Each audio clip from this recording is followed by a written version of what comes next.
जताततै बाटो भत्किएको छ। नेपाल सरकारको नयाँ कामको सुरुवात पनि भयो।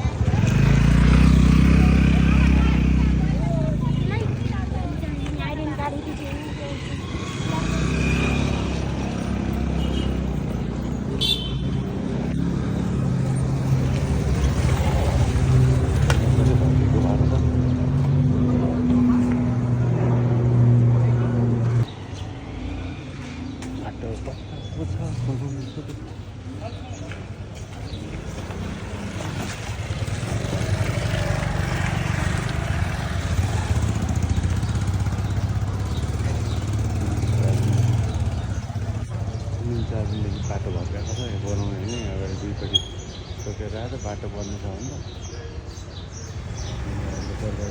बजेट आउने बेला भयो होला बजेट खर्च गरेर त्यही काममा आउँछन् फर्किन्छ त्यस्तो छ राइजन दाजुभाइले काम गर्दै एकछिन काम गरेर फटाकफुटुक पाएर सक्नुपर्ने ठाउँमा कोही बाटो बन्द भएर बिजोग भएर दुनियाँलाई एकदम गाह्रो पारेको छ।